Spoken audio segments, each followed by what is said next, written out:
Your coworkers gave you a hard time all week. There is one major reason that they're not going to tell you as to why they're doing that and why you've had to experience that all week this week and probably before. Hi, my name is Beverly. I'm a COO and your Chief Empowerment Officer. Now that I've got your attention, the reason why they're playing in your face is because you're that ish. And since you have stepped into your understanding of your own power, people are going to be continuously threatened by that. And if you have been in spaces where you have realized like, wow, I am not necessarily aligning with the status quo, or I am doing what's right, even if everyone else is doing what's left. Yes, that's going to make you a target. And guess what? They missed. Because you have been crushing it all this week and you got to the end of the week. And while you were about to do fun things for yourself this week, stand in abundance this week, hang out with people who love you this week, including if it's just yourself, loving on yourself this week, those miserable folks have to go back to whatever misery they came from and then repeat the cycle all over again. And that is not you. So when you're thinking about how people are making you feel, recognize that that is a reflection of who they are, not who you are. And while, yes, everyone should be growing and working towards developing and growing together and the whole gambit, you know you've got this ish on lock. So as you step into this weekend, recognize if they are playing in your face, it's time to be moving on to the next place. But in the meantime, embrace this weekend, embrace joy as an act of resistance, because people who are jealous of you do not want to see you smile. And they most certainly do not want to see you win. So you better be winning a little extra this weekend. Keep doing things that make you happy so that every time you have to go into that workplace until you transition to that better one, you remind them of what they could be experiencing themselves if they weren't so caught up in the hateration, holleration, and this dancery. Enjoy this Friday because you've earned it like the baddie you are, okay? A reminder to get your resume ready the first time your job makes you cry. It should have been updated, but updated now.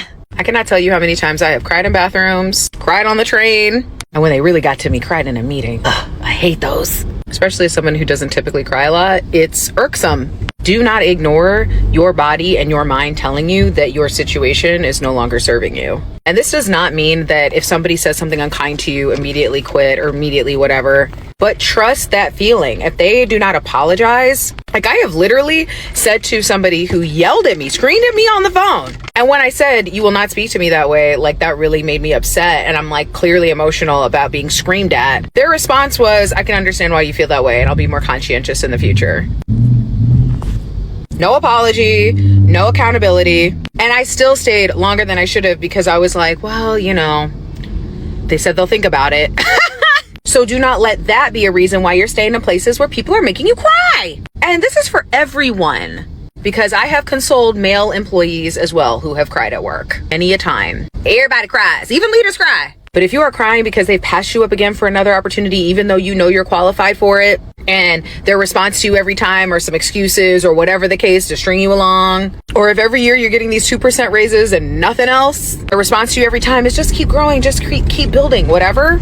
Even though you know that you are putting your all into everything because you are not being appreciated, it's time for you to go.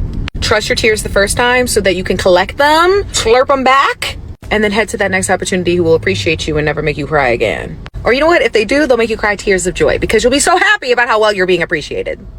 You are currently feeling helpless with everything that is going on right now and are looking for tactical ways that you can support your community in light of everything. This series is for you. Welcome. Hi, my name is Beverly. I'm a COO and your Chief Empowerment Officer. And this series is Empower Your Community because there's a lot to do. So let's get to work. If you are someone who suffers from insomnia, this one is for you. If you haven't noticed, our current government likes to release things in the dark of the night. In the dark of the night, evil will find them fine. Anyone watch Anastasia? Anyway, I want you to set up a town crier account. This is an account that's strictly dedicated to alerts relating to what's going on right now. But hold on, I'm not saying you need to be a journalist. You can pick whatever social media platform or article platform or blog or whatever the case. And then what I want you to do is I want you to go to your Google account and I want you to set up Google Alerts. And when you set up your Google Alerts, you can type in certain keywords, websites, different web pages that every time those web pages get updated, you get an email. And that will enable you to then immediately take whatever those updates are and put them onto your town crier site. Now, the reason I call it a town crier is because a town crier back in the day was the person who's like, hey, hello, there's something going on. And if you're going to be up anyway and still feel like you want to give back, this is a great way for you to be able to kind of be up when these alerts happen, especially when they're doing stuff in the dark of the night. And you can then put whatever it is that those updates are onto your webpage, onto your social media site, onto your blog, so that more people are aware of what's going on, whatever those keywords are that you want to focus on.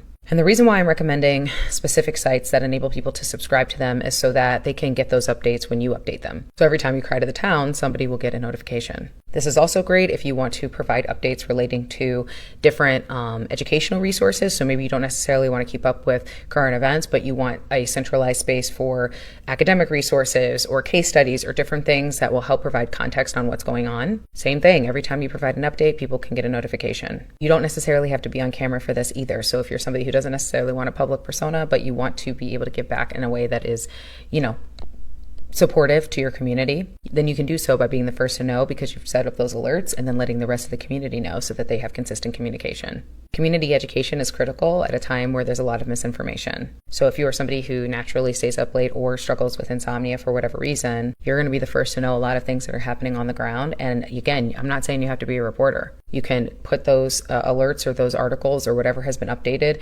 into an article format and then throw it onto your social media platform, into your blog post, into whatever the case. And when people wake up the next morning, they're going to be able to see, oh, okay, this is what went down last night.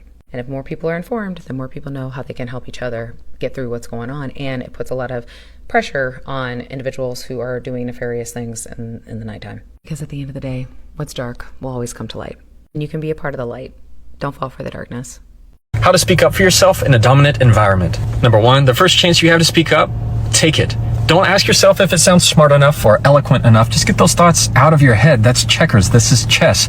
Dominant people are pushing you just to see if you'll lay down. So what you say isn't nearly as important as the act of speaking up. It is a test, not a pop quiz. So speak up the first time. Number two, in response, dominant people will label you as justification for you speaking out. Let's say the label is being difficult. Instead of shying away from it and getting upset and getting defensive, you're going to lean into it and relate it back to your purpose.